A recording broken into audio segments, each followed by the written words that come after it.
What makes you think he will give you any room to combat the misinfo? What do you mean? What is he gonna do? Fucking yell over me and go la la la la la and like act like he's he can't hear me? I think a lot of people will understand what that looks like if he does that. Talk to Sam Hyde, guy who is so against anti-Semitism that he's like promoting a fucking actual neo-Nazi who's a pedophile. Okay, that's cool. Anyway, just said Hasan is begging me to call. I have a life, bro. I have kids to take care of. Let's set it up though. But I want to talk to Sam Cedar first. Oh, so he's backing out. Like I couldn't even finish my fucking tweet. And he is backed out already. He's ending his stream? I said even then that I was down to do it. Dude, there's no way his audience is this stupid, right? They have to fucking know what's going on, right? They have to know what's happening. There is 0% chance. There is 0% chance. Be incredibly mad about that. But when Bad Empanada does it with Hila, Hasan defends it. That's insane. You nailed it on the head there, man. This guy's a smart dude. Smart guy, man. Angels on his body. He's oh my right. God. He's literally fucking... You know what I mean? Angels be giving you lap dances, bro. I said yes immediately. I don't chat much, but you are really getting baited here. There is zero good that will come out of this at this point. Out of sad, I demand. Just the way you have addressed this mess so many times, I believe in you. I mean, he's never said that he would be directly willing to talk to me until this moment. So I think, this is a little bit different. I've been saying that I would debate him for 6 months. I read that his chat was trying to give him bad info. I don't think he actually said anything wrong. Denim react to this guy's name is Stans. Crazy shit. He's like, the dogs are shitting everywhere. They're shitting. This is all this is just him fucking addressing his personal grievances. Everyone's against him. Just schedule it and dog walk him. I'll talk anytime, any place, but I don't think he wants to smoke right now. That's what it is. If he's so convinced, if he stands by his principles, he should be able to talk to me right now. It's been fucking what? It's been 4 months. 4 months. 4 months of me. I just call him. I can't directly call him, chatter. I have to call him through Dan. Rewind for 4 minutes. Deportation. Holds or has held illegal or improper material on his hard drive. Regularly threatens to post the names and address of his online critics as a tactic to silence them. Has sent death threats to Mr. Pavel. Is he that stupid that he didn't think I was? I guess I'm asking, is he a trust? Is he just a fuck? Is he actually so dumb that he thought that I wouldn't say yes immediately? So this is 1 day ago. So you see all the chat prompts sent calling her the raider of Ramallah. Well, here you go. Hila Klein is the raider of Ramallah, terrorist kidnapper. Hasan conveniently wants to call in at the time the show ends. Hasan cleverly skipped over the Bad Empanadas court documents. To be fair, Hasan did say yes like a couple hours ago. You know what? Yeah, Hasan that's showed tough. the stream and muted immediately when he saw he watched Denim's clip. You know, no, I don't give a fuck about He the Denim's did clip. Why the fuck would I care about the Denim's clip? What is this? Hasan can vacate the premises. The crew and Ethan need to go home. They ain't on the call, dude. Wake up, Hasan. You're a coward, Hasan. Hasan wants to call right now, I think. Literally takes 1 minute of research to find out how effed up Empanada is. All right, now let's get Hasan on the line. Yeah, right. Obviously not. What a coward, dumb bitch to challenge me now at 4 o'clock. What a loser. Bro, I mentioned you 2 hours ago. 2 long hours. I was doing the news, bro. Wake up, Ethan. 2 long hours? What do you mean by that? Nothing. I think. Yeah, I'm in the chat. It is time to wrap it up, though. I think so. So here's what I want to do, though, just to summarize. Sam said he's going to get back to me at the end of this week. Okay. After Thursday, he said, because he's busy with family stuff. By the way, he wrote me back. He was very nice. That's awesome. I reached out. I have his email from. I don't know if I explained this on the air. I don't think I did. I have his email from the crowd. I did? Yeah, you did. So, I did. Yeah. Did I say he was very nice? Yeah, you said he was nice. Not 4 months ago. Yeah, 3 I months said ago. on the show? Sorry. Yeah. So yeah, he was very nice. He got back to me. He says he'll write me back on Thursday. So we're going to talk to Sam. And then if Sam is not able to convert me into the correct way of thinking, then I will go up against the final boss, the most educated, the most prolific. I said yes 2 hours ago, Ethan. Bro, you're actually in my chat? Okay. Oh! All right. I didn't hear about it since two. Did he really? I didn't hear about it till right now. Why is everyone just in the chat suddenly saying he wants to debate? Just like right now. You know what I mean? Like, give me a break, bro. Anyway, it's not happening right now. It's late. Oh, okay? it's not happening right now. So I'm going to talk to Sam, and then I think early next week, if I don't, metamorphose from a caterpillar into a butterfly once speaking to approved Jew Sam Cedar, then we can talk to you on Monday or on Wednesday or on Friday of next week. Crashing out in the chat, Hasan. The time. Don't pick the time is during our show, not 8 a.m. Just to be clear. Yeah, and not only that, I've got whatever. I don't need to just we're going home. I replied to okay? Hasan in the chat. I said, we'll set it up. I got Oblivion to play. Like, I got to get out of here. I got a family and a crew. He didn't reply to me in the DMs. I don't know why. I made a YouTube video in February asking you to debate me. As well, boy. I've said, hey, Swastika boy, we have shit to do. I talked to you You're not, numerous times. Right. Thank you, everyone, for watching. Not sure why your Today is Wednesday, which means Thursday is for members. I got as much of the Warzone shit out of the way. I made a YouTube video in February asking you to debate me as well. I'm definitely not doing this thing on Friday because we said we're having a fun episode on Friday. We're talking. No, it's because he wants to fucking talk shit from his hug box. That's it. That's the difference. He wants to talk shit from his hug box with no contest whatsoever. He can't even fucking stand when his own crew members try to gently put it down, try to gently move him in the appropriate direction. No pushback whatsoever. That's it. He's fucking terrified. With all that being said, guys, have a wonderful evening, and members will see you tomorrow. Everyone else, see you on Friday. That's it for me. Bye-bye. His show ends at 4, lol. Yeah, I didn't ask at 4, chatters. I asked before 4. I asked as soon as he said he wanted to debate me. It's because they're Epstein heads who've replaced the old audience that left. I refuse to believe that people in that community would go HasanAbi or Diddy Piker. He's going to debate you on your bleach knowledge. Be warned. He's been talking about how you claim not to be a fan. I'm an adult and I cannot believe I just typed that. No, I'm going to talk about Israel-Palestine. I'm not going to talk about fucking bleach. A video from 2 hours ago from HasanAbi archives. I'm ready to debate Ethan Klein. Oh, this is just from this stream. He got super chats 2 hours ago saying you wanted the call. He can't even be good faith when trying to put this thing together. Oh boy, it's going to be a disaster. It doesn't matter. He can be as bad faith as he wants to. And even with maximum bad faith, he still knows that he can't fucking hide from the truth. He still knows that virtually everything he has said about me is completely fucking fabricated. Okay? Vicious smears of anti-Semitism, completely fucking fabricated. And he also knows he can't have this conversation on the virtues of Israel-Palestine. He knows he can't have that conversation with me. He also, deep down inside, knows that I'm not fucking anti-Semitic. He knows that very well. He is ashamed of what it will look like if we have a conversation, no matter how bad faith he tries to present the issues with. He can be as bad faith as he wants. He doesn't have to be charitable. I'm not fucking just pearly things, okay? I don't need prep time. I don't need an entire crew to fucking feed me information in real time while we're having this conversation. That's why I said I'm willing to talk. I'm willing to entertain it anytime, any place, even without seeing the context puke. How could I do that? How could I actually talk to Ethan if he has such a strong, convincing case? If he has such an airtight case, how would I not be able to have this conversation with him?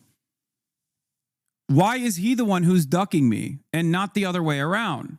He knows what the truth is, okay? He knows what the truth is. He knows what's going on. He knows he wants to shelter himself from potentially the backlash that he might receive when his own audience goes, oh yeah, well, I feel kind of fucked up that you just lied to us. I feel kind of fucked up that you lied to us about this person for an entire year. Literally half of his chat called you a coward for not debating. The other half said to stop because he just wants to move on and not debate you, law. That's the other part that I don't understand. I've been saying for months that I'm down to fucking debate him. So I don't know why his chat is like, oh, you're a coward. You don't want to debate him. I'm like, no, I do. And then they go, okay, well, you just called in too late. My suspicion is that the conversation that he has with Sam Cedar will be filled to the brim with concessions that he makes to Sam in an effort to make it seem as though he's like, oh, well, I said, West Bank settlers are actually targets, but they're calling my wife a baby killer, things of that nature. It's like, oh, well, we're actually pro-Palestine, but every single person is attacking us unjustifiably. And Sam doesn't know the fucking details of all of the things that Ethan has said and done. So it's just going to be a face-saving operation. The reason why I initially said he should talk to Sam is because, he claims to agree with everything that Sam Cedar says. And if that's the case, why isn't Sam Cedar constantly talking about the anti-Semitism coming from the pro-Palestinian accounts? Why is Sam Cedar actually friends with the arch anti-Semite? He's just constantly trying to run away from the truth, but he's got the content demon. He's got the content demon in his brain, so he just knows that this will actually gain attention for him, so he can't help himself. And I think that's what it is. This shit is so high school. I'd be surprised if you idiots weren't collabing at this point.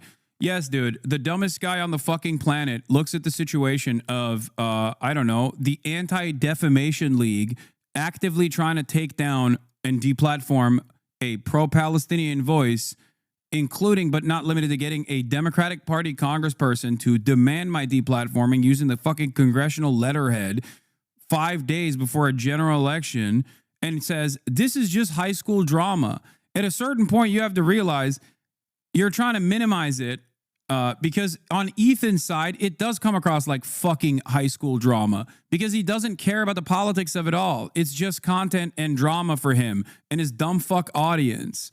It's not drama. We're talking about people's livelihoods being actively ruined by a fucking pro-Israel mouthpiece who has used his platform to constantly go after anyone and everyone, making a fool of himself in the process. What do you mean? It's just high school drama, Lamau? Yeah, if you're stupid and watching from afar, yeah, it looks like high school drama. If you're watching it from Ethan's side, it looks like high school drama. Do you think Ethan will have a redemption arc? At this stage, this is a stupid fucking question to ask. He will never have a redemption arc until he fucking apologizes for all of the things that he has done in the past year and try to make up for it.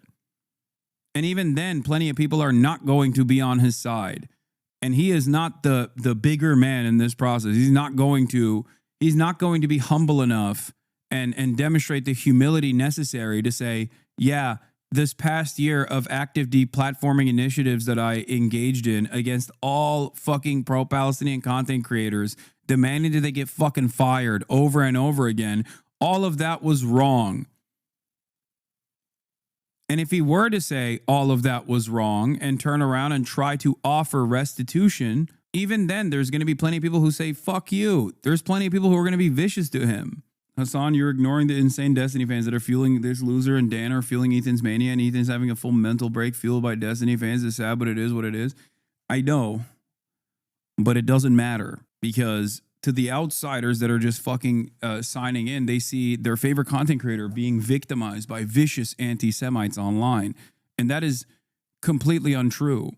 It's also causing dumb fucks that you need to have on your side if you actually want to build a coalition to literally go, I don't really care about any of this stuff. I think everyone's been mean to my favorite content creator. So, the pro-Palestinian cause is actually silly. Like, it's ridiculous. And I know it sounds stupid. And you might say to yourself, well, fuck those people. And I understand why your immediate reaction is fuck those people, because fuck those people. But you need those people. You need everyone. You need as many people as you can. You need as many people to fight alongside you at a time when the American government is literally fucking blackbagging people for the crime of saying mean things about Israel. You need people on the streets. So I'm not going to cast aside fans that are too stupid to understand the truth. It's not just Ethan drama. Klein needs to stop talking about Palestine because this man cannot take even the mildest of criticisms. He cannot reflect on any of the things that he has actually said. He wishes to live within a world in which neither he nor Hila have ever done anything wrong, that they are both actually some of the most pro-Palestinian content creators out there. And I had initially written out a whole script talking about Ethan Klein's first podcast episode reacting to iDubbbz's Content Cop because it was filled with many hilarious gems, such as when Ethan called Israel an inspiring example of coexistence. But there was one part of his second podcast episode reacting to iDubbbz's video which really leapt out to me, and it has derailed what I wanted to say really, because in it Ethan compares the experience of his wife Hila to that of Anissa, iDubbbz's wife, a Lebanese person. The most important impact will be the non-H3, non-Hasan viewers who watch this as drama and are totally ignorant as to the base of this conflict. This is an opportunity to set a foundation in their minds towards the status of Israel's genocide, because sadly this kind of content gets a lot of fresh eyes. Exactly. There's a reason why a lot of these content creators like Chris Kunzler or even Bad Empanada to a certain degree constantly talk about this issue, or Noah Samson, talk about this issue from the framework of drama, and then they slam in as much information as possible in the process. It's like drama baiting to educate, because a lot of people unfortunately need that. They need the drama. They cannot fucking lock in on the issues on the basis of the issues alone. Making it out as if Lebanon could in any way be portrayed as an aggressor who bears the same responsibility as Israel. Part of the Lebanese, they've received a lot of oppression and attacks from the IDF. So Anissa is very well And sir, do you happen to know of any violence perhaps coming towards Israel, where Hila grew up? Perhaps from Lebanon, Hezbollah, perhaps? Does that ring a bell to you, you dumb, ignorant? How dare you? Wow. It's so fucked up. Excuse me. Excuse me. Excuse me, sir. Do you know how damaging it was to live in Warsaw as a German during the Warsaw Ghetto Uprising? Do you know how damaging it was to innocent Germans who were part of the German military at a certain point? Do you know how scary it was to experience the Warsaw Ghetto Uprising? It's really fucked up. It's really fucked up that Hezbollah violently retook southern Lebanon, which was rightful Israel land. You attempt to lecture me on this conflict. You just learned about this like 2 weeks ago, clearly, and you're just deferring to Hasan as an expert. It's mind-bendingly dumb.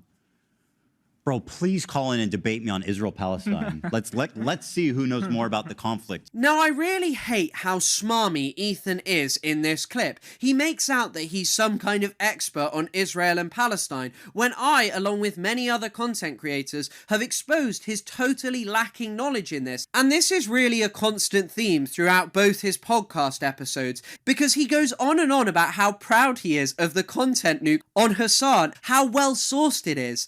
Bro, he loves that out of context thing. Like, that video was so well sourced, the full context to everything. But Ethan, in the first episode, literally pulled a fake quote. Thinks Nasrallah is based, the guy who says we will hunt down the Jews wherever it's better that the Jews all go to Israel so that we don't have to hunt them down worldwide. From that content nuke attributed to Syed Hassan Nasrallah that Ethan ripped from Wikipedia and then blackbarred so you couldn't see that even the Wikipedia article noted that the quote was most likely fake. Now, as much as Ethan loves to talk about Middle Eastern Jewish people and how they came to Israel, what I will say is Israel is undeniably a foreign implant in the Middle East. I mean, one of their key founders, Theodor Herzl, literally said of Zionism, "We should there form a portion of a rampart of Europe against Asia, an outpost of civilization as opposed to barbarism." And this is exactly what the Zionists saw themselves as doing.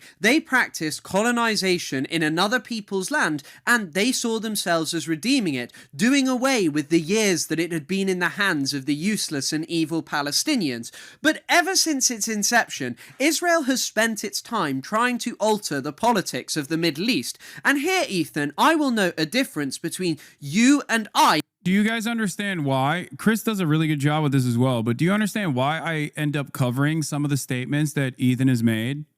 on this broadcast, a lot of you go, oh, this is just petty drama. And to the outsider, they go, oh, it's petty drama.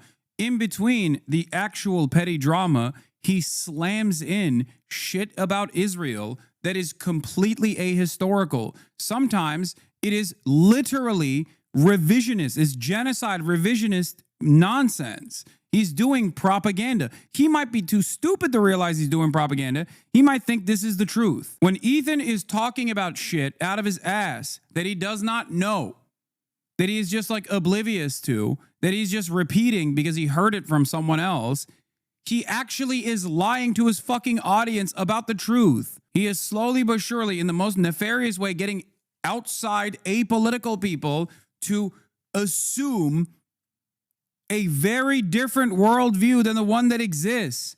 This is what's fucking damaging. And also people who support you, because unlike you, I don't really draw that much from Wikipedia, unless I just want a quick source and I know that I have others to back it up, that is. So I will quote to you from 1949, The First Israelis, by Israeli historian Tom Segev. Now, Israel's first Prime Minister, David Ben-Gurion, said, "The Muslim rule in Lebanon is artificial and easily undermined. A Christian state ought to be set up, whose southern border would be the Litani River, then we'll form an alliance with it." Now, this is basically Israel's first Prime Minister talking about demographically altering the country of Lebanon, getting rid of the Muslim population, and setting up a majority Christian state simply because it would be friendly with Israel. And Israel actually went on to do this. They sowed chaos in the country of Lebanon. People now like to blame the Palestinians, but the Israelis were funding a group called the Phalangists, whose founder, Pierre Gemayel, went to the Berlin Olympics in 1936 and was really inspired by what he saw and decided to go and establish himself a group called the Phalangists, inspired by the Nazi ideology. And these people were a particularly heinous group. And we'll get onto them in full later, but what I first want to talk about is how Israel actually tried to implement this. Now, you could have the example of 1982, where Israel attempted to break the back of Palestinian nationalism by targeting the Palestine Liberation Organization. Now, the Israeli Prime Minister, Menachem Begin, made the claim, oh, these evil terrorists want to do a second Holocaust to us. In fact, on the eve of the Israeli invasion of Lebanon, he literally said that there would be another Treblinka if Yasser Arafat and the Palestinian Liberation Organization weren't destroyed, claiming that, they were evil terrorists who must be dealt with. And the justification, by the way, for invading Lebanon was the assassination of an Israeli diplomat, Shlomo Argov, who was targeted whilst in London, and although he did survive, he never really got out of bed again and he went on to die. But this guy wasn't even targeted by the PLO. He was targeted by a member of Abu Nidal, an anti-PLO organization. And so Israel, for this, went and invaded Lebanon. They went to destroy the PLO and went to try and set up a state where the Christian Maronites, particularly the Phalangists, would rule over the country. And in order to do this, Israel enacted a heinous bombing campaign that does not come close to anything that any Lebanese government... You know this as the Dahia Doctrine, okay? Which has been implemented, which... Initially, Israel got the technique from the United States of America, which looked at the bombing of Dresden and said, we can go way harder, and applied that principle of making the enemy incur a penalty through civilian infrastructure by bombing the living shit out of every standing structure in North Korea. Israel has been doing that in every war that it has ever engaged in. Or militant group have ever done to Israelis. On one singular day of bombing, on August the 12th, 1982, Israel killed 500 civilians in a singular day of bombing of Beirut. And this reached the point where Ronald Reagan, a staunchly pro-Israel Republican president, called Menachem Begin and told him that the symbol of his war was becoming a 7-month-old baby with its arms blown off. And he also told Begin that he was committing a Holocaust in Lebanon because of how atrocious the things that he was doing to the Lebanese people were. And this was all really horrifying, but eventually Israel Israel managed to get the PLO out of the country. But this wasn't good enough for Israel. Israel's leadership. If you want to actually call us Hosbrow and bluffs, you need to talk about what Israel currently does. He will dismiss the history. What the fuck are you talking about? He literally says, like, Hezbollah attacked Israel unprompted. If you don't talk about the inception of Hezbollah, why it came about, then you can't have this conversation. Of course, this is important. You can't just fucking dismiss it. It's like saying, oh, you can't talk about anything before October 7. You have to only talk about after October 7. What do you mean? Israel's entire existence from the start, from its inception, even before its inception, has been to terrorize the indigenous population within its reach. Was very obsessed with the idea that some of the Palestinian Liberation Organization fighters remained within Lebanon, which really wasn't true. I mean, there are other accounts from senior Israeli officials that say the exact opposite, that there were maybe a few people left, but it wasn't major. But for Ariel Sharon, Israel's Minister of Defense, well, this just wasn't acceptable. And he told Morris Draper, an American diplomat, when he told him that he didn't want to see people being killed by the Lebanese in camps, we will kill them. They will not be left there. You are not going to save them. You are not going to save these groups of international terrorism. If you don't want the Lebanese to kill them, we will kill them. And even though one of the conditions for PLO militants leaving Lebanon had been that Palestinian civilians would have been protected, Israel didn't abide by this, and those phalangists that I mentioned earlier, well, their leader, Gemayel, was assassinated, and of course the PLO were blamed, even though it wasn't them.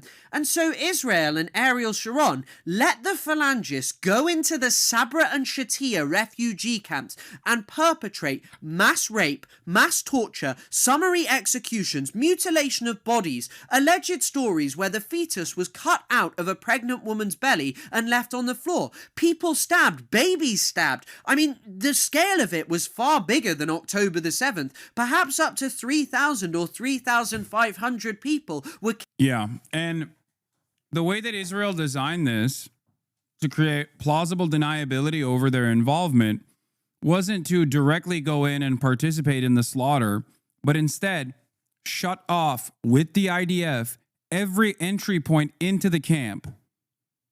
Literally blocking every entry point into the camp, every exit point into the camp with their vehicles and with their weapons, and throwing up flares in the air so the visibility is there for the Phalangist forces, and allow them to slaughter every single Palestinian they could get their, and Lebanese person they can get their fucking hands on. It was barbaric. Killed inside these camps. And you may be saying, well, Israel didn't do it, that's okay. Well, they fired flares in the air so the phalangists could do it. They knew what the phalangists were doing. They were the ones who had trained the phalangists, armed them. They controlled the area, let them go in. In fact, a Norwegian who was in the area at the time said that the IOF had full view of a bulldozer digging a mass grave. And in fact, this wasn't even the first time that the phalangists had been allowed to do this. In Tel al-Zata, 1,500 Palestinian and Lebanese civilians were massacred.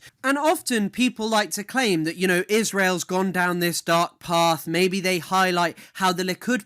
Wait, I'm lost. Who are the Phalangists? Phalangists are a Maronite Christian sect in Lebanon that developed a neo-Nazi paramilitary and engaged in atrocious acts of barbarism against the Lebanese Shia and Palestinian refugee population in Sabra and Shatila. You might have heard about Sabra and Shatila from the Sabra and Shatila massacre. They did this with direct coordination with the Israeli forces. They're not Christians, they're Christian Nazis, Christian neo-Nazis. Party in particular has turned Israel into this horrible place. But the Labour Party in Israel in the 1970s had no problem with the Tel al-Zata massacre. In fact, this is what Likud members were saying to members of the Labour Party in the 1980s in the wake of Sabra and Shatila. Ariel Sharon would go on to say, "We did not criticize you for supporting..." Bro, I went to a Jewish day school for like 8 years of my life and I didn't learn about Sabra and Shatila until your stream like a year ago. Yeah, of course. Why would they teach that? It would make Israel look horrible. the Christians. I am talking about a moral aspect. You kept on supporting the Christians even after the Tel al-Zata massacre. The information about I'm a Maronite. The Phalange are neo-Francoists who adopted neo-Nazi ethnic policy. My whole family are ashamed to have had even one member of my family who were with them. Mavdli al-Phalange. about the massacre and its cruelty was in everyone's possession. Sharon told member of the Knesset Yitzhak Rabin, we had already known what they had done with the weapons we supplied. Yeah, Israel's greatest fear is people learning the truth. Like that's it. That's why they so effectively try to tamper it. That's why instead of addressing this and like trying to make justifications for these horrifying atrocities, they will turn around and just go ban this person, deplatform this person for saying historical truths about Israel's involvement. That is the only way that you can approach the subject matter, because if people learn about it, I mean, think about it this way. Post October 7, it became undeniable. Israel's cruelty became unfucking deniable because they were doing a live streamed Holocaust. Think about people's attitudes and how they shifted over the course of 1 year. It's not like they didn't try to fucking stop the truth from coming out. They executed as many journalists as they possibly could. And the forces we helped them build. However, we did not criticize you. And this is how both political parties in Israel dealt with massacres of Palestinian and Lebanese civilians that eclipse anything on the scale of October the 7th. And you know, inside Israel proper, there was actually a very big reaction to what had happened in Sabra and Shatila. There was a march with 400,000 people, a rather large percentage of the Israeli adult population, and as a result, Menachem Begin and Ariel Sharon stepped down from their positions after the Israeli Kahan Commission found that they were both complicit in Sabra and Shatila. But the Israelis still went on to elect Ariel Sharon as their prime minister in 2002, and he oversaw more slaughter of Palestinians, more destruction of their lives and townships. And yet you sit here and you cannot understand why someone might say, well, actually, yeah, a Lebanese person has a much different experience to that of an Israeli. Israelis have sat pretty. Yes, they have experienced violence and civilians being killed, but nothing on the scale of what Israel has done to Lebanon. And Israel did this not in pursuit of terrorists, but to alter the policy. Here's another great example, by the way, of how Israel operates. New, after hundreds of Yale students protested in advance of Israeli National Security Minister Itamar Ben-Gvir, who is a fucking psychopathic Nazi settler terrorist who demanded the assassination of Yitzhak Rabin, okay, who had photos of one of the most prominent Israeli terrorists of all time in his fucking living room, a Kahanist. He came to Yale. Yale now has stripped the School Students for Justice for Palestine chapter of its official status as an official student group. Yes, Ben-Gvir is a Kahanist who celebrated the Jewish terrorist mass shooter. Like, imagine having a photo of fucking Dylan Roof in your living room, okay? And then, after being elected into office, you reluctantly have to take it down in order, and you say, when you're taking down the photo of Dylan Roof, you say, oh, I'm not doing this because of my convictions. I'm doing this because I want people to shut the fuck up about it. Okay, a framed photo of Dylan Roof. Itamar Ben-Gvir was not allowed to serve in the IDF because of how extremist he was. Can you understand? The Israeli occupying force, which is a force for terror in and of itself, said, you're too rabid for us. And now that guy's being welcomed to fucking Yale at a time when the administration is literally fucking going after every goddamn university for allowing this kind of stuff to happen, right, on their campuses, understandably. And what is Yale doing? Even before the administration demands that this group is disbarred, Yale has already taken that position already, saying that it's good that a convicted terrorist is on our fucking campus. It's like inviting one of Adolf Hitler's little generals onto college campus and having like the Jewish American movement that's protesting against it disbarred. Yeah, here's another wonderful thing that Itamar Ben-Gvir did. Ben-Gvir handed out thousands of guns to Israeli citizens. Then the murders began. The morality is so fucking clear. Politics of the region to set up a state there that was sympathetic to them, that might normalize relations with them. And you sit there and act as if Lebanon are the aggressors. It is frankly disgusting. It is like how you cannot understand how the Do Not Worry podcast was not upset at all about Israelis fleeing a rocket attack and a siren. The reason that people from the region think like this is well documented in an article by Norman Finkelstein in the early 1990s about Palestinian reactions to Saddam Hussein firing Scud missiles at Israel. And when he asked them why did they whoop and cheer at the prospect of Israeli civilians being targeted, all of them said it wasn't really actually about civilians being killed. It was Israelis feeling like they did for once. Feeling like they did when their homes were bombed and destroyed. Experiencing the fear and terror of Israeli raids and oppression. For that one... And then, of course, people will say, well, that's kind of mean, don't you think? Which is why we need to do more October 7s to the Palestinians and all the Arabs in the region. Moment, Israelis had to experience what every single Lebanese person has experienced through bouts of mass slaughter. And even then, just hearing sirens and getting to hide in your bunker doesn't compare to what Israel has done to the Lebanese people. And this is why it just irks me so much that Ethan sits there and talks about history, because anyone with any knowledge of history should be able to say, well, actually, what the IOF have done to Lebanese people far eclipses what has ever been done to Israeli civilians, and any politics must therefore centre the people of Lebanon, the people of Palestine, rather than the feelings of Israeli people. And yeah, Ethan, it's fucking insane. But of course, because Israel is our ally, Israel is has a close association with America. Israel is the favored client state, and also has a shit ton of propaganda initiatives in the West. By way of people that have dual citizenship, by way of people that have financial ties to the state of Israel and its continuation, and sometimes direct financial ties to the destructive nature of Israel's apartheid state, that you never hear about this. You never hear about this from the perspective of the victims themselves.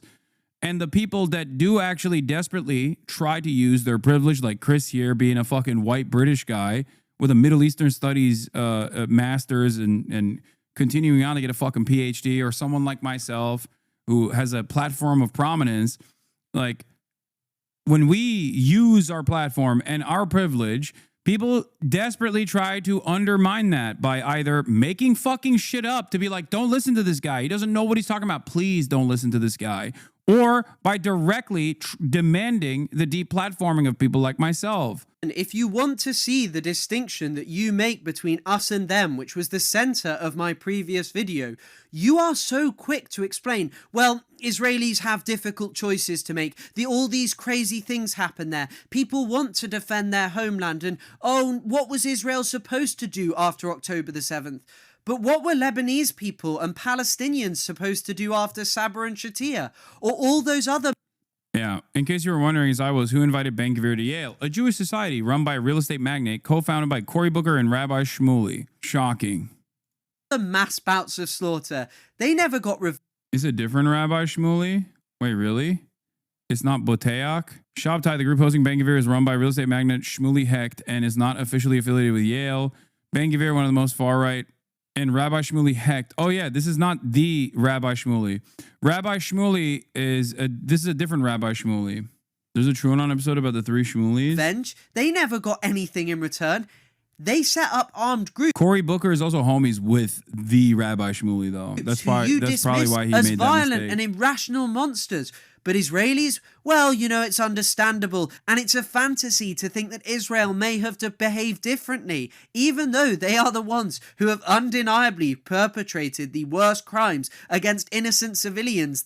And this is just where one of my key problems with Ethan lies. He just always centers Israeli feelings. He always goes on and on about anti-Semitism, which of course is most definitely a real thing that Jewish people experience. But Ethan, you sit pretty in Los Angeles right now. You are a multi-millionaire living in a mansion, and you are talking about your feelings. You highlight From the River to the Sea, and Gila chimes in and says, well, why don't they use a different slogan? Talking about all Palestinian lands. Once again, that's funny because it's exactly related to what he accuses me of spreading Israeli propaganda. You know what's funny about this dude?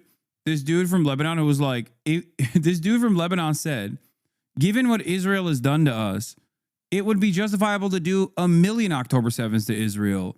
And it would be fine to do 1 million October 7th to Israel, which I don't agree with. Okay. I think that's still a incredibly violent statement to make. But Ethan, by definition, has justified that over and over again because Israel has done 1 million October 7ths to the Palestinian population and even to the Lebanese population, as a matter of fact, and to, in certain instances, the Syrian population, and he fucking defends it. But because you get to say whatever the fuck you want about Israel and no one goes, what do you mean? They're doing a genocide. He can say all of that without ever fearing deplatforming or anything like that. Yeah. My point is when Israelis hear From the Ocean to the Sea, they hear all of Israel. And guess what? That's what the guy from Hamas is saying on the screen of the clip you showed. I don't understand. If a movement is for peace between two people and one people is telling you they're not comfortable with the statement, shouldn't we change the statement to something that both... That's insane. And it's ironic because I had this conversation long before Ethan is having this conversation with Hila, where in the month of October in 2023, Ethan and I had this conversation where I described to him, this is like listening to the demands made by racist white guys who are saying, oh, you're saying Black Lives Matter, but that to me means you want to kill white people. So you can't say Black Lives Matter. That was an attempt by the All Lives Matter crowd. This is exactly the same. This is an analog. What is the alternative? From the sea all the way to the fucking Gaza envelope where there's a border wall and then also skipping over the fucking Israeli proper, skipping over the green line all the way to the other side of the border wall firmly placed upon the West Bank to the river. Like, is that what people should be saying? Like, what a fucking ridiculous statement. That's where the Palestinians are, between the river and the sea. People can get behind. No, because we are they'll for say, peace. right. Well, people will say that Israel's the aggressor, so they shouldn't have to adjust anything. Yeah, but that's like Hamas is right. It's watered true. down. Is Israel not the aggressor? It is. an American version of what's happening there. Once again, the people who do nothing wrong when it comes to Palestine can't admit that Israel is an aggressor. Both of them think that Israel occupies Palestinian land illegally, settles it, perpetrates genocide and all of these things, but they don't see these as aggressive acts which provoke retaliations against Israel. Instead, that's a watered-down American understanding of Palestine. But ultimately, the call from the river to the sea is a demand for the liberation of all of historic Palestine, not just the occupied territories. Ethan and Gila seem to have absolutely no problem with the 1948 Nakba, the fact that 750,000 Palestinians were expelled, many of them were sent on death marches, and since they have never been allowed to return. Many people still languish in refugee camps in places like Jordan, Syria and Lebanon, not being allowed to return to their homes. The people of Gaza, some of them can literally see where their homes and lands once were, but they're now occupied by Israelis. So the call from the river to the sea is not problematic, rather it is a demand for full Palestinian liberation. People are being burnt alive right now en masse in Palestine, children by the dozen, homes being collapsed on entire families, people are being tortured in Israeli jails to death, including minors. And yet you want to talk about your feelings and whether a slogan is offensive to Israeli people.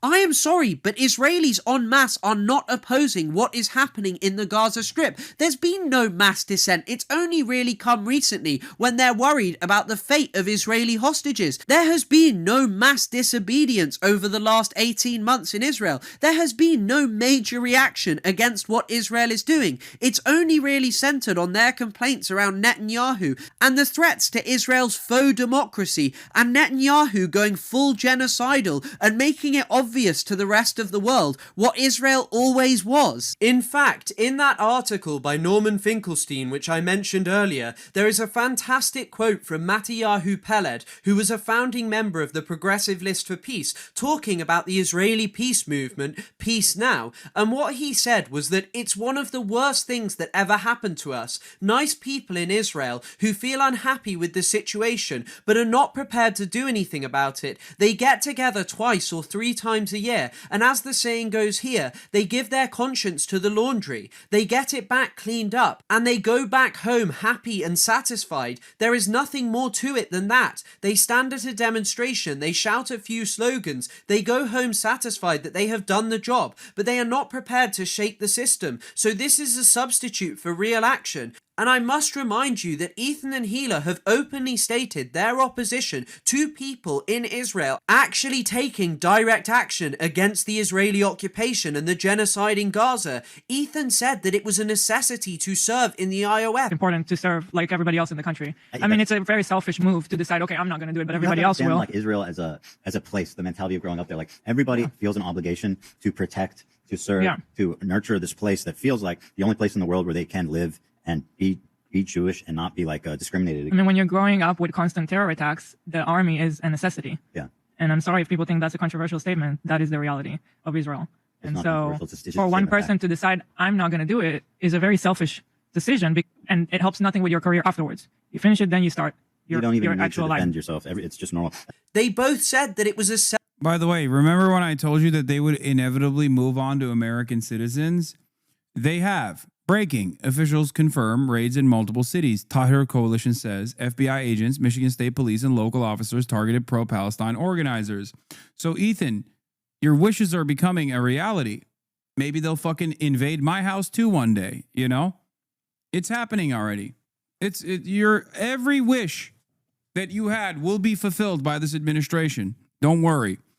FBI raids follow string of pro-Palestinian incidents around Ann Arbor. In Ypsilanti and Canton on Wednesday, this morning, the FBI raided a bunch of people's houses. Officials did not confirm why search warrants were executed at multiple homes. The Tahrir Coalition, a pro-Palestinian advocacy group, alleged law enforcement is targeting protesters who support Palestine amid the war in Gaza. It's the latest in a string of local incidents, including pro-Palestinian protests on the University of Michigan campus, vandalism, arrests, lawsuits, and actions by elected officials since the war between Israel and Hamas broke out in October 2023. These were the people, I think, that are associated with Dana Nessel's initial targeting, the Attorney General of the state of Michigan's initial targeting. If you recall, you might recall the drama at least. Dana Nessel smeared Rashida Tlaib after Rashida Tlaib asked, why is this happening? Why are you actually, as a Democrat in a Democratic state, targeting? Hey, don't say this administration like you didn't say mad negative things about Harris. Hey, you absolute fucking moron. You dumb idiot. I'm currently in the process of explaining to you how the previous administration's actions have allowed the Trump administration to continue its violent agenda. Are you so dense? Do you not understand that the situation that I'm talking about quite literally happened under the watchful eye of the Biden administration? Is there a particular reason why you think I might have talked about Deborah Lipstadt, famous Holocaust scholar Deborah Lipstadt, who was Biden's anti-Semitism envoy, who got interviewed by Isaac Chodener, and in that interview revealed that she actually likes what the Trump administration is doing? That perhaps will help you develop a better understanding of what the previous Democratic Party administration was interested in doing in terms of creating a chilling effect on speech as long as it pertained to speech against the state of Israel. The Democratic Party set the stage so that the Trump administration could capitalize on it. If you don't understand how these things go hand in hand, well, you're unfortunately too stupid to understand anything. Don't say this administration like you didn't say mad negative things about Harris. Ironically enough, if the Kamala Harris campaign had listened to at least some of my warnings, why should they? I'm a dumb fucking Twitch streamer. I have no motion. But if they had, they might have actually won the election if they had decoupled from Biden early on, if they actually made strong stances about defending free speech and defending the freedom of expression of student activists who are criticizing the state of Israel. As a matter of fact, they actually went alongside the student activists and personally said mean things about the state of Israel, they would have had a better shot at winning the fucking election. And that's just one aspect where they were completely fucking blindsided, seemingly. There's a million other things I can talk about. My criticisms about Kamala Harris running around with fucking Liz Cheney, a person with zero constituency. My criticisms about Kamala Harris refusing to recognize the overall economic anxiety and anger that the Americans actually, oh my God. I didn't blab a bunch of words. I explained to you the actual reasons as to why Kamala Harris lost. And it's not because I was chirping about Kamala Harris. I could have said Kamala Harris is the best candidate that has ever existed. I could have lied to my audience over and over again every single fucking day of the week. That would not have changed the dynamic. Okay? That would not have changed the dynamic even a little bit, because I cannot outflank the Democratic Party. I cannot outflank the hundreds of millions of dollars that they spent on ad spend to put forward their shitty ass campaign. That's why they fucking lost. The reality of the matter is this, okay? Kamala Harris wanted children to be fucking murdered in the live streamed Holocaust so bad that they threw away the election and allowed an incompetent fascist to win for the second time, okay? So take it up with them. Take it up with the fucking Democratic Party for not doing what was necessary at the time. Don't fucking yell at some Twitch streamers who recognized the writing on the wall and were correct. It is wild that right now, fucking 3 months in to this administration, you still have the audacity to turn around and say, hey, the one guy that was fucking ringing the alarm bells and was literally right, I'm actually going to get mad at that guy. It's kind of funny because you are alone in this. Like the New York Times and CNN and NBC and all these other outlets come to me for this fucking reason. They come to me and interview me because they're like, oh, what did you see that we didn't see? There's a reason why they're doing that analysis, and you're still in here trying to fucking chirp. You are so goddamn alone in this process because you're the Deborahs and the Barbaras, okay? The older Democratic Party is demanding action from the Democrats.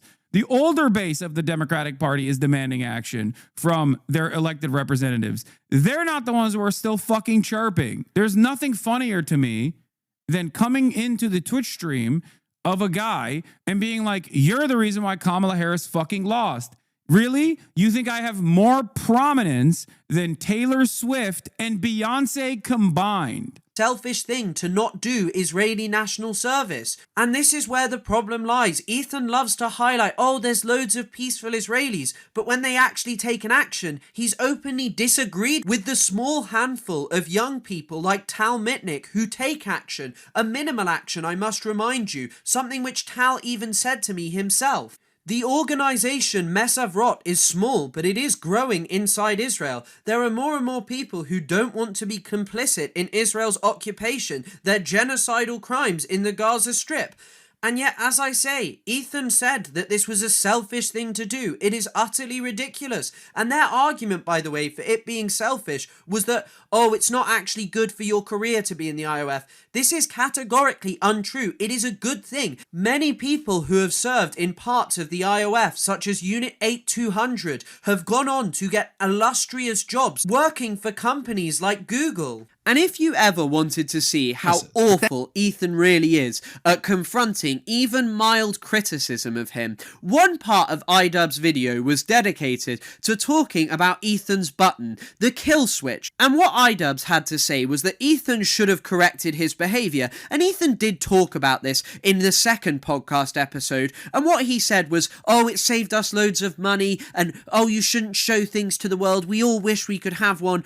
But I'm going to be honest, if I had a podcast, I don't think that I would say half the things that Ethan does, or that I would constantly need to censor myself. In fact, I've been live over and over again, and I haven't once thought, oh God, I wish I could have paused that live, because I actually care about what I'm saying. I know and understand politics, and I don't just say whatever I want because I'm not a moron. But the funniest part is that it is very clear in the first part of Ethan's video that he literally used the button in the way that iDubbbz criticized him for. He used it like a tyrant, and a few extra seconds that were available on Spotify give us just a little glimpse into how Ethan treats his employees when they dare to confront him. Authorities block healthcare to Gaza. Again, I'm not. Do you think that I'm talking about walking around Gaza when I say how great multicultural it is? We did never you think defended that? how Israel attacked Gaza since October 7th, not even once. We never I think that's co-signed what they did. Is that not the point he's making though? What? That you're talking about how nice Israel is, but Israel proper is different from Gaza. Yeah, no, but I at a understand. time, Millions right now, say Muslims in I Israel. guess that's where. As you can see, AB for raising a reasonable criticism and highlighting what iDubbbz was actually trying to say about Ethan was shouted down by both Ethan and Healer, and then Ethan proceeded to hold down the button for 45 seconds, which by the way is triple the length of what it normally does, no doubt to chastise AB as he previously did at another point, and after this point, AB didn't appear in the podcast, and Olivia, who also spoke up, didn't say anything else. In fact, AB seemingly didn't even return for the second podcast episode. Perhaps he was expelled by Ethan for daring to criticize him over his terrible views. And I don't think you could ever ask for a better example of why Ethan will never watch a video by someone like me, because all of my criticism is well researched. Ethan has absolutely no response to it, because he is someone who doesn't actually know anything about Israel, Palestine, or politics. This is just a guy who speaks from having lived in Israel for a bit, whose wife literally served the Israeli occupation, which he claims he opposes. Ethan acts as if people target him on the basis of anti-Semitism. But Ethan, it is not because of anti-Semitism. It is because you are unwilling to confront that you have ever done anything wrong. I mean, he tries to dismiss the Yoav Gallant thing here.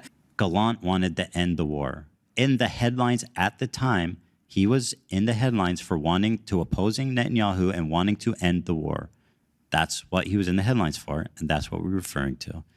We misspoke. It didn't sound good. We immediately corrected ourselves. You know, that's how mature people do. That's how you're supposed to handle yourself, isn't it? Like, what more do you want me to do? I have no problem apologizing and admitting and whatever is needed when things happen. Him and Healer give an explanation that, oh, we apologise for it and it's okay, even though Ethan did actually take to his story to defend what Healer had actually said on the podcast, and she also tried to claim that the clip of her saying "I mean" in response to hearing Rudy Giuliani talk about Palestinians being trained to kill Americans from a very young age was somehow not true. And let's here be as charitable as possible to Ethan and Healer and say, yeah, you know what, these two were just mistakes and that's okay, you definitely didn't mean them, and they definitely aren't unacceptable. Well, this isn't even the half of what you two have said. As I highlighted in my previous video, Ethan has said over and over again that he is proud of what his wife did in the IOF. He says, oh, take the context out, I'm proud of it. She literally served the occupation. He said that Hamas uses and hides in hospitals and that isn't even up for debate, even though that claim is totally untrue and inaccurate and is literally facilitating Israel's genocide right now. I mean, Israel just bombed the Al Ahli Baptist Hospital. They just blew up the Turkish Cancer Hospital. They are expelling people from hospitals under this faux idea that they are Hamas bases. And this is a key facet of Israel's genocide.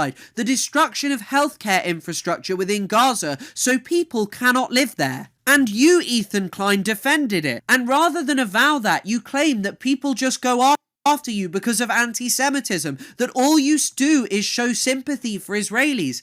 It is so ridiculous and utterly pathetic. Even the clip which AB was responding to shows the problem with you, because what Ethan said was that it is okay to go to Israel proper, which refers to Israel that is not the occupied territories of the West Bank, East Jerusalem, Gaza Strip and Golan Heights, but actually just Israel proper, which refers to the 48 borders of Israel. And he says, well, I think there's an apartheid in all these other places. I think that there's a genocide and all these horrifying things going on.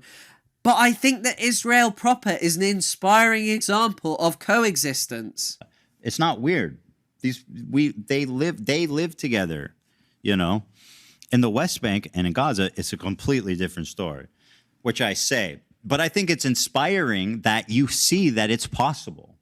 It is possible for Arabs and Muslims and Jews to live together in harmony, and they do in Israel proper. But Ethan, to say that you think that there is apartheid in the West Bank and Gaza, you also forgot East Jerusalem, which is also illegally occupied by Israel, by the way, Mr. Historian, Mr. Expert. But if you genuinely think that, what you are saying here is like saying, well, South Africa proper is a shining example of coexistence because most of the oppression and racism is kept to the Bantustans. But Ethan, where do you think the people instituting the apartheid system are from?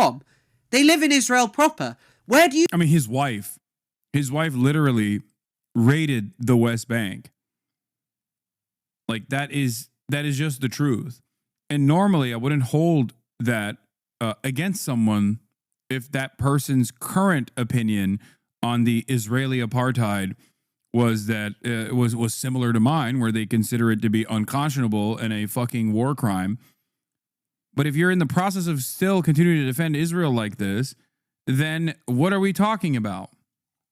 You think the government who decrees, yeah, we're going to do these things in the Gaza Strip and East Jerusalem is from? Israel proper. They themselves literally believe that the West Bank is part of Israel. It's why they call it Judea and Samaria. It's a religiously motivated, fanatical dream that they deserve all of historical Palestine. And they are administering apartheid there. So for all intents and purposes, this is part of Israel proper. You can't just dismiss it and say, well, I like it there. It is, as I say, like saying you liked South Africa whilst it was an apartheid state because they did most of the bad things on the Bantustans. Every single year, there is a Death to Arabs march in Jerusalem. Tens of thousands of Israelis, including government officials, by the way, congregate in the streets to march through the Arab section, chanting death to Arabs, may your village burn, smashing up Palestinian shops and attacking Palestinian shop owners. And that to you is a shining example of coexistence where you want to take your kids. I am sorry, Ethan. The vast majority of Israelis support the genocide in the Gaza Strip. The vast majority of Israelis support Israel's plan to expel 2 million Palestinians. You cannot reconcile and pretend, yeah, all the bad things just happen in the West Bank and Gaza Strip. No, Ethan, this is what Israel proper looks like. Again, and this is what I'm saying. They're acting like Israel proper, which there's 2 million Palestinians living there in Israel with full rights. People just lie about the conditions there. They say that like Israel or Palestinians are second-class citizens in Israel, and or that like there's Jim Crow. You go to universities. There are so many Muslim students, hospitals, Muslim doctors. It's like it's not what people portray judges, as governments. They are in the government. But even then, this claim by Ethan and Healer that Israel proper is not some kind of apartheid state because, you know, they lived beside Arabs, there are Arabs in the government, is so funny. And I really just want to talk about this Arabs in the government thing. Because this is something Zionists always do. They always go, well, there's Arabs in the government. But they never actually know what these Arabs in government are saying. Because in 2018, Israel passed the nation-state law. And this is one of the reasons that you could never call Israel a shining example of coexistence, an inspiring example of coexistence, as Ethan puts it. Because this law said that settlement of Palestinian land was a national value, that only Jewish people were allowed to exercise self-determination, and also relegated Arabic to a language of special status but no longer an official language. And the reason that I bring up Arab members of the Israeli Knesset is because Ayman Odeh, the leader of the Arab Opposition Party literally referred to this as a law which relegates Palestinians to being second-class citizens. So how dare you sit there and use this as some kind of example of, yeah, actually there's brilliant coexistence because they have politicians, when these people are literally criticizing it as a Jewish supremacist nation. You are so ridiculous. And this is what I mean when you can't avow that you've ever done anything wrong, that you have to sit there and pretend that it's, minimal things, that it's only a couple of things. No, Ethan, it is a long pattern of spreading Israeli talking points to justify Israel's crimes against the Palestinian people. And on this topic of Jim Crow policies in Israel, here's a former American politician, Dov Zakheim, talking about how Israel's finance minister Bezalel Smotrich in 2023 tried to implement laws which he did successfully that were very similar to Jim Crow era, that targeted Palestinians, cut funding for their neighborhoods, which are already underfunded in Israel, by the way. And yet you just sit here and act as if it's only mega lefties that say this. Again, this guy worked for the US government. And then there are so many other laws within Israel proper that clearly just discriminate against Palestinians on the basis of their race. For example, there are family unification laws which are only applied to Palestinians. So if a Palestinian who lives in Israel proper marries a Palestinian who lives in the Gaza Strip or West Bank, Israel literally has a law since 2003 which has banned over and over again those families from reuniting inside Israel proper and often inside even the occupied territories. And the reason Israel does this is so they can expel Palestinians without having to do it, because if you really want to be with your partner, what are you going to do? You'll leave the country and Israel will never allow you to come back. And then you also have the very different ways in which Palestinians are surveilled in comparison to Israelis. Because when it comes to Palestinians, they can get arrested for social media posts showing solidarity with the people of Gaza. They could be arrested for, supporting Hamas. They could be thrown in jail for years, tortured, without trial, and so many other things. But when it comes to Israelis, well, you can appear on television and violate the UN Convention on Genocide Prevention, calling for all Palestinians to be wiped out, calling for them to be expelled, and that's just fine. You won't be arrested as you should be under the UN Convention. No, you might be given a new job, you might be promoted. Maybe Netanyahu will let you go carry out the genocide. And so do you not see that Palestinians cannot express dissent, whereas Israelis can? They're affected by different laws. And yet you still sit there and call it a shining example of coexistence. Ethan, just because you lived there and lived alongside Palestinians, that did not mean that they lived equally. They cannot express full solidarity with the suffering Palestinians in the West Bank, Gaza Strip, East Jerusalem, or any of these places, whereas Israelis can call for genocide. You are so ridiculous. As the 2018 nation-state law enshrines, these people have to say that, settlement of our land in the West Bank, well, that's just our national value, We can't exercise self-determination here. That's only for the Jewish people, because it's this wonderful space of coexistence, Now, as another means to avoid any questions about Ethan's actual ideology, he tried to make it seem as if all of the criticism against him was anti-Semitic. He claimed that Hasan had a swastika sword in his house, which him and his other crew members were endorsing, even though it was just a sword from a character in an anime. And he also tried to claim that iDubbbz was being anti-Semitic and engaging in Holocaust denial by talking about Israel's cultural appropriation of Palestinian food to try and make the Zionist project seem more Middle Eastern.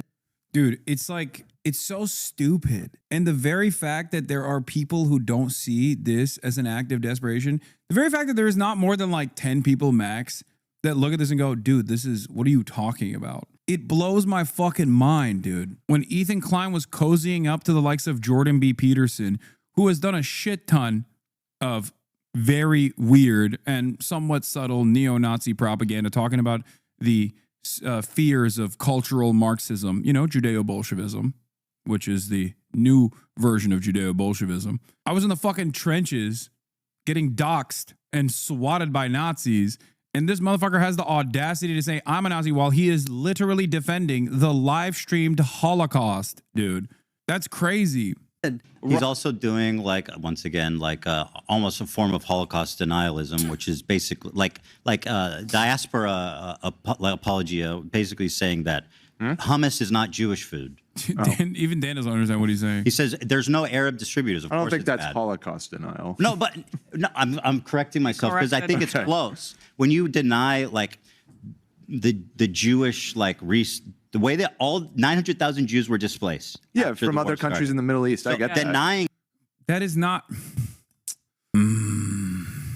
I can't believe he's still going on with this, where he's saying like 900,000 Jews were displaced. 900,000 Jews were displaced from Arab nations.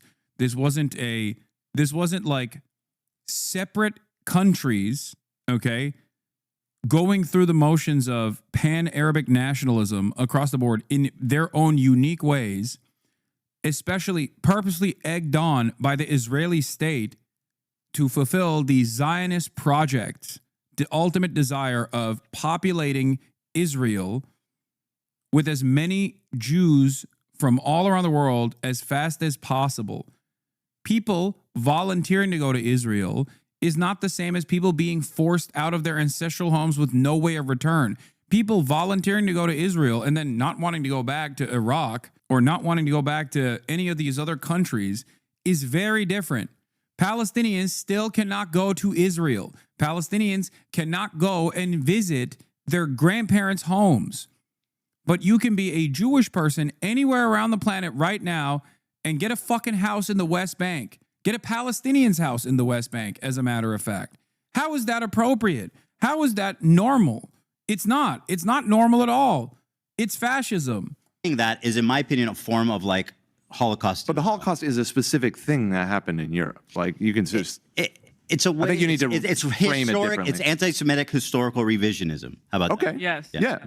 Now, this is Saying hummus is not Israeli food. Israeli cuisine is just like made up. Because the Israeli state is fucking made up. absolutely ridiculous, and Ethan loves to talk about the expulsion, the flight of Jewish people from the Middle Eastern countries. I mean, he never contextualizes it with, well, a lot of this was to do with the founding of the State of Israel. I mean, yeah, all states are made up. I know. It's just not, many of them aren't made up as recently as 1948, with the exception of like South Sudan, okay? Degrading relationships between the two, and also the fact that why did Mizrahi Jewish people only start coming after the Second World War? Why weren't they welcomed really at any point before that? Because the only point they had been, some Yemeni Jewish people were brought on in very early. They were treated with horrific racism, even with spiritualist left-wing Zionists like Ahad Ham, Asher Ginsburg. You can literally read what he Yemenite immigration affects the nature of the Zionist settlement by dint of their different culture and mentality. The racism that Yemeni Jews faced and the racism that Arab Jews faced from the region when they first came to Israel was crazy.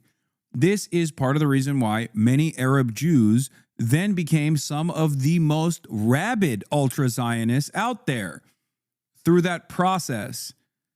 That's how Itamar Ben-Gvir became the fucking demon that he is. thought about Yemeni Jewish people here. Or you could read this quote from The Moroccan Jew took a lot from the Moroccan Arabs. The culture of Morocco, I would not like to have here. And I don't see what the contribution present Persians have to make. We do not want Israelis to become Arabs. We are in duty bound to fight against the spirit of the Levant, which corrupts individuals and societies, and preserve the authentic Jewish values as they crystallize in the evidently European diaspora. From David Ben-Gurion, Israel's first prime minister in the 1960s, when he said, "The Moroccan Jew took a lot from the Moroccan Arab. The culture of Morocco I would not like to have here, and I don't see what contribution present Persians have to make. We do not want Israelis to become Arabs. We are in duty bound to fight against the spirit of the Levant, which corrupts individuals and societies and preserve the authentic Jewish values as they crystallized in the diaspora. propaganda. And this fits perfectly with what the Zionist project did. They only brought Mizrahi people over after the Holocaust because Europe was closed off to Jewish immigration. And when they welcomed them over, they treated them horribly. There are so many examples of this, like the Yemeni baby affair, where Yemeni children were stolen from Jewish parents, and then the parents were told that the children had died, even though they had not died, and they'd actually been given to Ashkenazi couples. And the people who fought against this, like Uzi Meshulam, a Yemeni rabbi, was treated like an evil conspiracy theorist, even though he was proved right, and Israel apologized only a few years ago. And I'd also like to highlight this quote from a senior Israeli politician, which discusses Israel's motivation in evacuating Jewish people from the Arab countries. And it says that the need was not the need to rescue them, but the need to create a Hebrew majority in Eretz Yisrael. And there you have it. Ethan, you speak about this as if it was some uniform expulsion that came out of nowhere, that it is somehow akin to the Holocaust, that it is revision of Jewish history to talk about, yeah, Israel didn't actually want this culture and has only recently embraced it as a means to try and demonstrate that it is not a settler colonial nation because people like you think that colonizers can only be white. But in reality, the expulsion and the existence of Mizrahi people within Israel is very complex. You could actually read people like Ella Shohat, herself an Iraqi Jewish person, talking about this, or you could just carry on listening to Israeli state propaganda. And this would be the key point, Ethan. Of course, Mizrahi Jewish people participated in Arab culture. They lived and existed within that environment for hundreds of years. But Israel appropriates their culture and uses it as a means to make themselves seem more Middle Eastern, even though it is a settler colonial project that, as its early leaders put it, was a means to extend Europe into the Middle East. It wasn't just Herzl. Max Nordau said exactly the same things. So when you sit there and go, well, it's anti-Semitic Holocaust revisionism to talk about this, it's just utterly ridiculous. And also, Ethan justified supporting Israel by claiming that 80% of Israeli Jews had nowhere else to go. I mean, what that means, I don't know. But it's important to note here that many people who actually work in the One Democratic State campaign, yes, not just saying one democratic state, people who actually are working towards this, discuss how this future will include all Israelis and Palestinians. The right of return for Palestinians will be implemented, but not with mass expulsion of Jewish people who actually live in historic Palestine. However, at the same time, I would like to read a quote from the Israeli historian Tom Segev. Segev recently wrote, "At the age of 80, I'm starting to think that maybe it wasn't right from the outset, the whole Zionist thing. Most Israelis are refugees or the offspring of refugees, not Zionists but refugees. So you'll say, well, that justifies Zionism because this was a land they were able to come to. But we need to remember that the majority of the Holocaust survivors did not come to live in Israel, and that the majority of Jews in the world are not coming to Israel. They can, but they don't want to live in this country. So Zionism is not such a great success story. It also doesn't provide security to Jews. It's safer for Jews to live outside Israel." And Ethan, you proved this in your video. You say that you've had to cancel your trip to Israel because you don't want your children to be exposed to potentially rocket sirens or something else happening inside Israel. A peace We put or the- deal or yeah. something to go into effect. Yeah, we put the visit off while the war is Because we want to happening. come with the kids and I don't want them to have to deal with sirens and yeah. seeing all that shit and hearing all that shit, you know?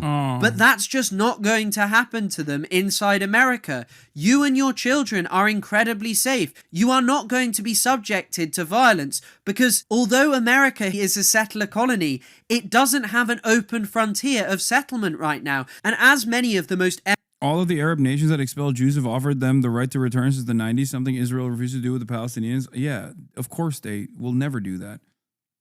eminent historians who discuss the concept of the frontier have noted, any time frontiers expand, it provokes violence. And so as long as Israel keeps on expanding into Palestinian land, it is always going to be met with violence. It is never going to be this safe and wonderful project as you try and make out. It is a complete and utter failure. And your desire to cling to the state of Israel and act as if it is wonderful, a beacon of coexistence, is frankly ridiculous. It is a state that was begun with the expulsion of 750,000 people, the instant removal, lightning quick, of 750,000 people. Israeli settlers literally moved into Palestinian homes. They took pot. Yeah, remember he was worried about his children hearing sirens?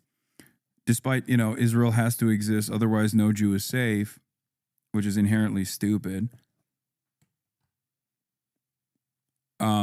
But also the very same couple that you're seeing on screen has for months made jokes about, like, Hasan, why don't you go to Gaza? You're too scared to go to Gaza.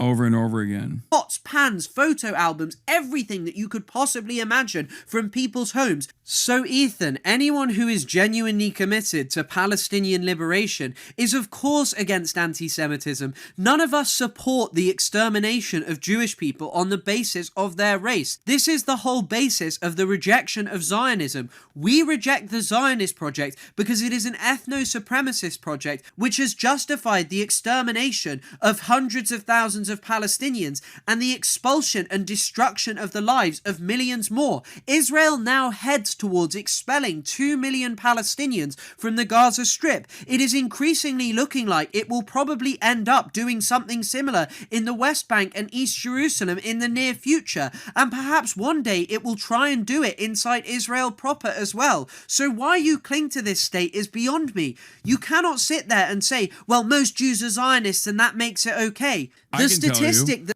I know what it is.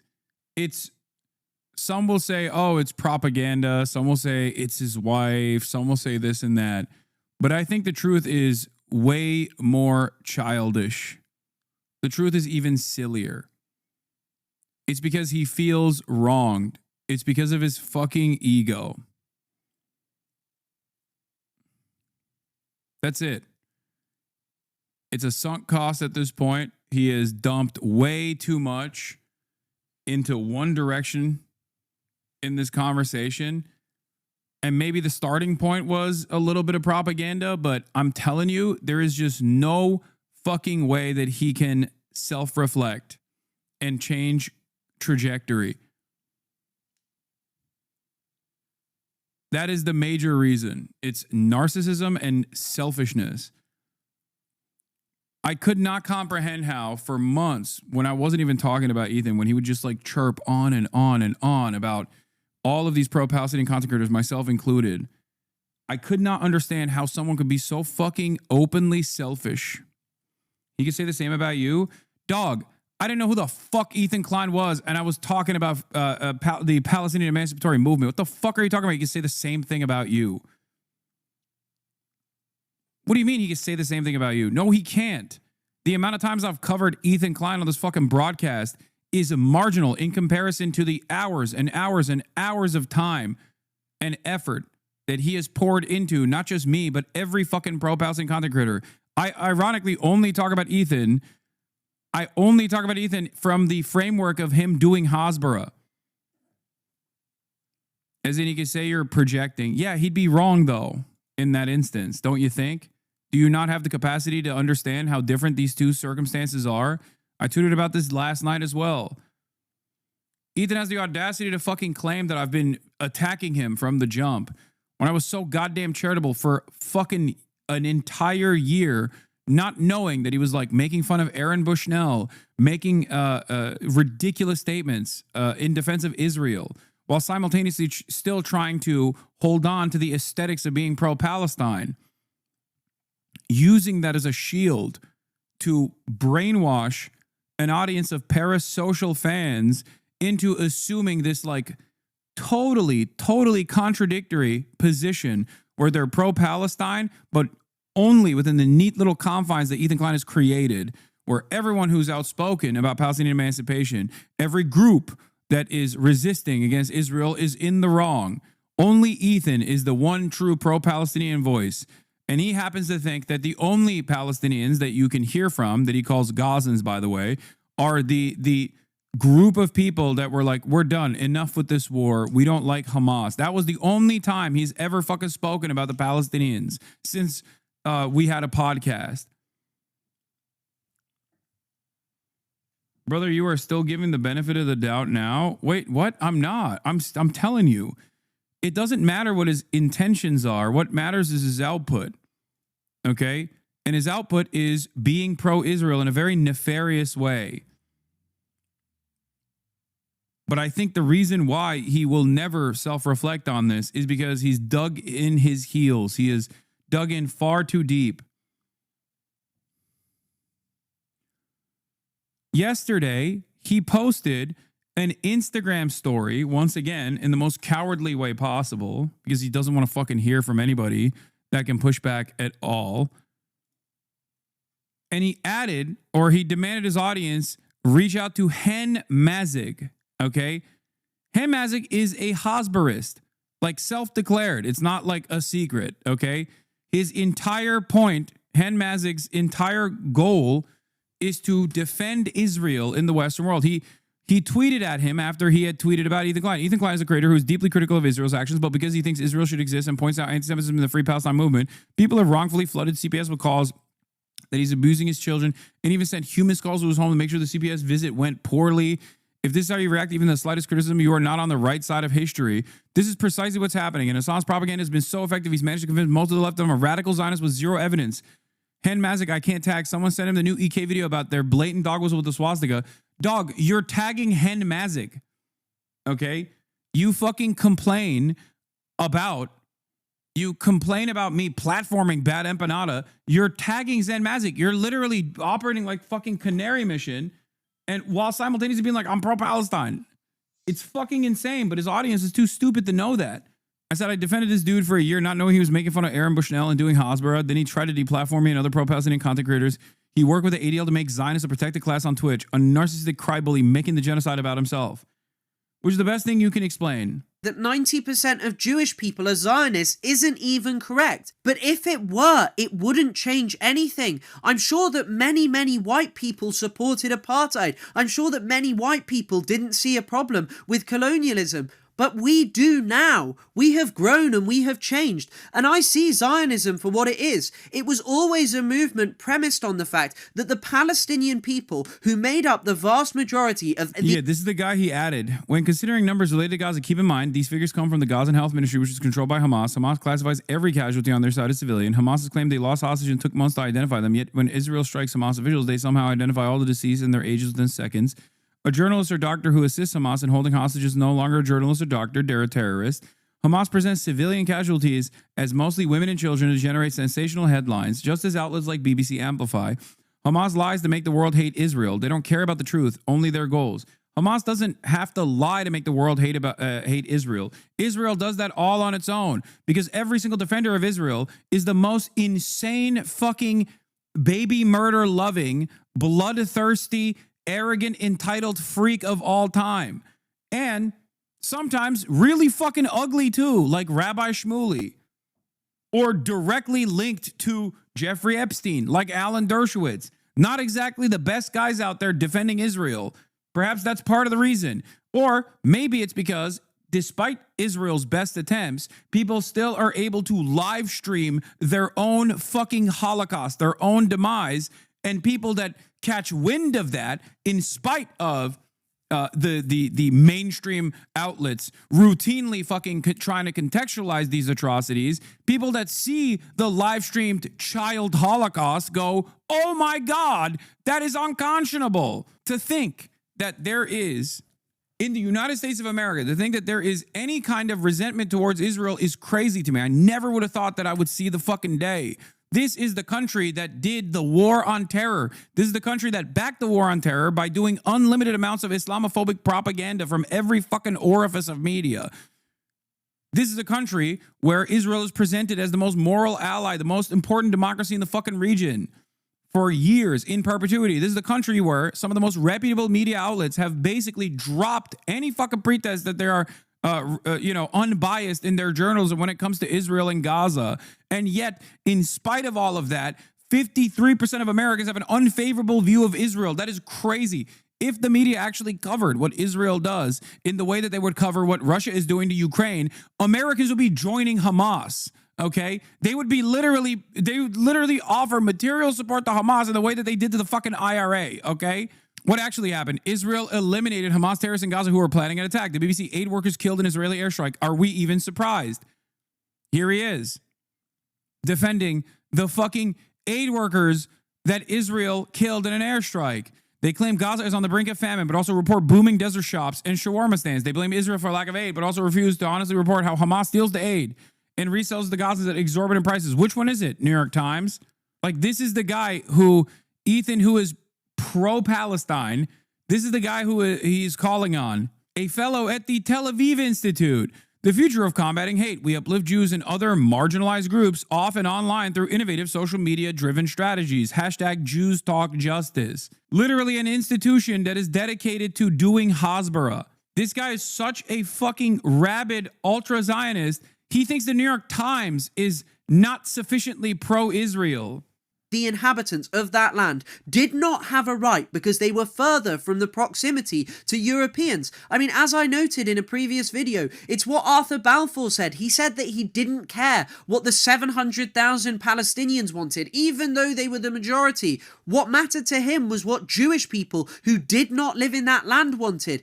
And this is why I have to question what point there is in supporting Israel. There will always be Jewish people who exist there. Ethan tries to dismiss the idea that Israel is a state which says that it represents all Jewish people. He says, I don't think Israel have ever said that. Netanyahu categorically has said that at certain points. He said it whilst he was in Paris in 2015. He said that he was the representative of all Jewish people there. Israel refers to itself as a Jewish state. They talk about policies of Judaizing, where they move Jewish people into the land. They say that Jewish settlement is a national value. They welcome every single Jewish person from all across the world, even if they don't have links to the land of Palestine. You yourself, Ethan, could go there and settle there, even though your ancestors didn't live there, because it is a state for Jewish people. So this idea that Israel somehow has never said that it is a Jewish state, when it uses the Star of David, a Jewish symbol, as its flag, as it has over and over again talked about how it has revitalized the Jewish people, is farcical. I mean, I don't even understand why you are doing this at this point, Ethan. Why are you saying these things? Ultimately, it is not the state of Israel which matters. States do not have innate rights to exist. They are creations of the human mind. There have always... Israel wants to be Ethan wants to be a settler. We should out of move to spite. Israel to spite them. Yeah, let's go back so that we can actually be. And I'm gonna have a bunch of kids. For them to talk about. I'm gonna move back to Israel and have 10 kids. Right, Ela? I mean, he's joking, but it's just like, it's still gross. Do you know what I mean? Like, oh yeah, I'm gonna move to fucking Nazi Germany out of spite is like a completely unacceptable thing to say in the 30s leading up to the 40s, you know? But again, he gets to make jokes like this because he doesn't think the genocide is a serious matter. To him, it's just about winning back an audience by constantly fucking presenting himself as the victim and crying and whining over and over and over again. You know who the biggest victim of this genocide is? Not the Palestinian children who are getting fucking shredded. Me. I'm the biggest victim in my fucking Bel Air mansion. I'm the biggest victim as a 100 millionaire. I'm the biggest victim. Why? Because I can't even fucking tune out all of the goddamn noise for a fucking year. I'm the biggest victim who's going to constantly fucking cry over and over and over again. Me, me, me, me, me. It shocks me. It genuinely... Are you talking about yourself? No, dumb fuck. As a matter of fact, I've consistently repeated over and over again that in spite of losing a third of my fucking audience after October 7 because of my unconditional support for the Palestinian emancipatory movement, I routinely repeated that that is nothing, okay? That is nothing. The material... the material harm or the mass harassment campaigns that I was subjected to is nothing. It's nothing in comparison to what the Palestinian people are fucking experiencing on a daily basis. always been Jewish people living in historic Palestine. However, this amount was small until the Zionist project came with the explicit goal of settling Palestinian land and establishing a settler colony there that would not include the Palestinian indigenous society. And Israel, throughout its entire history, has moved closer and closer to the erasure of Palestinian culture in that land. So Ethan, don't bother clinging to the state. Israel is not some wonderful guarantee that all Jewish people will be safe. There's actually a fantastic article by an Israeli called Boaz Evron written in the 1980s where he talks about how this idea that it is the state which will protect Jewish people is farcical because millions of other people were slaughtered during the Holocaust who had actual states. Polish people, people from Russia, the Soviet Union. People were slaughtered regardless of being protected by an army. What mattered to Evron was the goal of moving towards stamping out the kind of ideologies that led to Nazism, the kind of justifications for subjugating others. And unfortunately, this is all the Zionist project is. From its very inception, it has always been premised on the fact that the indigenous Palestinian society was not deserving of the land. And thus, in order to move forward, you must abandon Zionism. This is the most demented lie he tells, in my opinion, that you and pro-Palestine people want every Israeli killed, or even worse than that, that the pro-Palestinian movement wants all Palestinians to be killed, and that Ethan Klein, by constantly fucking crying about pro-Palestinian content creators, is actually doing a better job of defending Palestinians somehow in his own sick, twisted fucking mind.